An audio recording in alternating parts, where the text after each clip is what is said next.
Hey guys, I'm Shawn and Antonio and this is Celebrity Fish and Fire. First I gotta say, sorry if my videos are a little shoddy. I know Smash is great in the kitchen, but I'm up here running an ice fishing camp for the winter months and Smash is back there in Toronto with a whole crew around him putting his makeup on, so that's why he looks great on camera.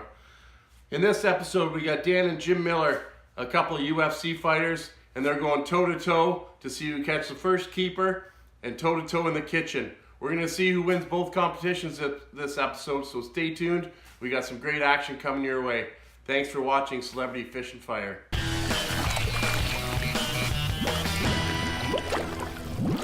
We watch Shawn and Antonio fish with UFC fighters Jim and Dan Miller. The Millers are catching fish, but they are also in a cooking competition.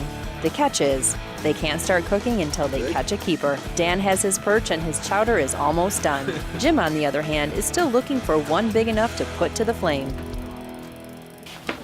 What do you think, Shawn? Is that one that's going into a chowder or no? Nope, not quite 18 inches, but beautiful fish nonetheless. I gotta catch one bigger than that. Keep finding all the big ones. Perfect. Getting all kinds of shapes and sizes here, but we can't get that big one yet, over 18, so. Small one. I was gonna kill you if it was a coffee mug. Got him? Yep. Nice. Beauty. Nice walleye. Back down the hole. Gotta be 18. This kills a lot of people. Nice. Oh yeah, that's a bigger one. That rod is like... There it is. Attaboy, Jimmy. Beauty. The boys are catching fish in the hut, and Shawn just noticed some action outside. Not only did Shawn just snag a perch, but he is also helping out his buddy Jim. That perch will go perfectly in a chowder, and Shawn is passing it over to Jim so that he can get going on his dish with the hopes of beating Dan. Going for the pan, boys. Dan got to go first and take all the ingredients. I'm gonna change things up a little bit. I didn't want to copy off of him. Make a little roux, and I'm gonna make like a kind of a cheese soup, some onions, and red bell pepper. Jim saying he was going to make a roux, and I'm like, I don't even know what that is, you know? And these are all chef terms here.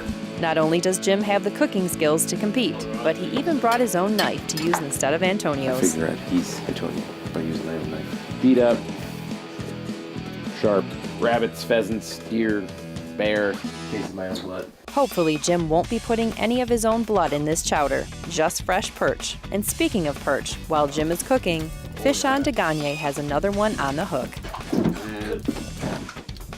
Perch. Beauty. It tastes good. Jim gets started on his chowder, proving that these UFC fighters are almost as comfortable in a kitchen as they are in the octagon. Jim adds the finishing touches to complete his chowder, and now it's time for these brothers to put their dishes head to head to see which one comes out on top. Chowder is ready. Now that they've both completed their respective dishes, they will have to present them one at a time to the judges and await the final decision. Jim's a Neanderthal. Not sophisticated enough. Let him dig his own grave. Dan's up first, and he thinks his last-minute garnish on this dish will put him over the top. I crushed up some bacon and garnished it. Looks like Chef Dan over there is ready to bring us something there. Got it all scooped into dishes. It's ready, guys. Oh, nice. There you go. Alright, so it's a cream-based chowder, fish chowder, little onions, parsnips, carrots, and I got some crispy bacon on top. So That smells delicious. Wow, that I mean, I like the garnish with the crispy Yeah. bacon. That is really nice. Look at this big chunk of fish they got there. I like that he kept them nice and meaty. Texture is perfect. Look at that. That's beautiful. Nothing split. I saw him add a little bit of milk in there. Did you burn yourself? My mouth is drooling. I want it so Where else bad. can you get boiling hot chowder with fish right out of the lake cooked by a UFC pro? Come on, man. Cheers. Cheers. Cheers. Cheers. Gonna try the broth first. Wow. That has got to be That's unbelievable. thank you.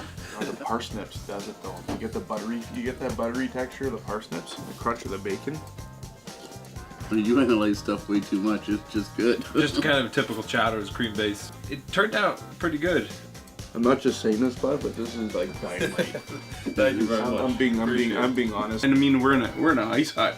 It's not like we're in a kitchen where they had, you know, unlimited supplies of stuff. You know, they only had certain stuff to use, and you know, we had a propane gas stove in here. We had to catch the fish, which was important. I think your brother's gonna have a hard time beating this. I'll be honest. Well, we'll give Jim a chance here, but I'm thinking I'm gonna eat this whole tough bowl. one to beat. The judges thought Dan's chowder had what it takes to be named the champ, but now it's Jim's turn to see if he can impress the judges and avoid the knockout. So not only did Dan perform in there, it looks like Jim knows what he's doing. How's it going, Jim? It's going good. Nice. What do we have here? They have a cheese and perch chowder. Cheese and perch chowder. All right, I gotta analyze. Texture is more like a chowder with this one. I'm going by taste. You're going by taste? Yeah. I go by both. Wow, it's almost like a mac and cheese kind of texture. Just got a really nice piece of perch. And you put some bell pepper in there, I can see that. A little splash of color. Splash of color. This is gonna be a tough one. It is. I like the fresh thyme springs in there and the peppers. That was probably one of the hardest competitions I had to judge when it comes to food because they're both extremely well. In my opinion, I'm gonna have to go with Dan's because I really like the parsnips and the bacon. That to me put it over the top. Yeah. There's just the one element that put it over the top. I like the crispy bacon that You Dan either did. pick the cheese or the bacon, and I love both. Yeah. There's no tie because I like the bacon and the parsnips too. I'll give it to Dan. You're gonna give it to But Dan too? this is unbelievable as well, so I went with the bacon. Yeah, I went with the bacon as well. Who doesn't like bacon? Bacon always gets you, so. Luckily, I went first. I was happy that I pulled something off that was edible. At the end of round one, the judges gave the chowder title to Dan Miller, but this battle royale isn't done yet. Next week on Fish and Fire, the Miller brothers are sticking around for more fishing, There it is. more competitions, I beat Jim at everything. and more of whatever this is. Well, I don't know what you guys think about that, but I think that's the stuff nightmares are made of. If you want to see why Smash was gearing down in freezing cold temperatures, stay tuned next week. If you liked our episode, please subscribe to our page. Give us a thumbs up. We really appreciate it. Next episode, we got Dan and Jim Miller, the UFC's very own, out of Lake Nippising once again, catching walleye, perch, and we'll find out why Smash had to gear down on that episode. For Smash Maleka and Shawn and Antonio, thank you for watching Celebrity Fish and Fire.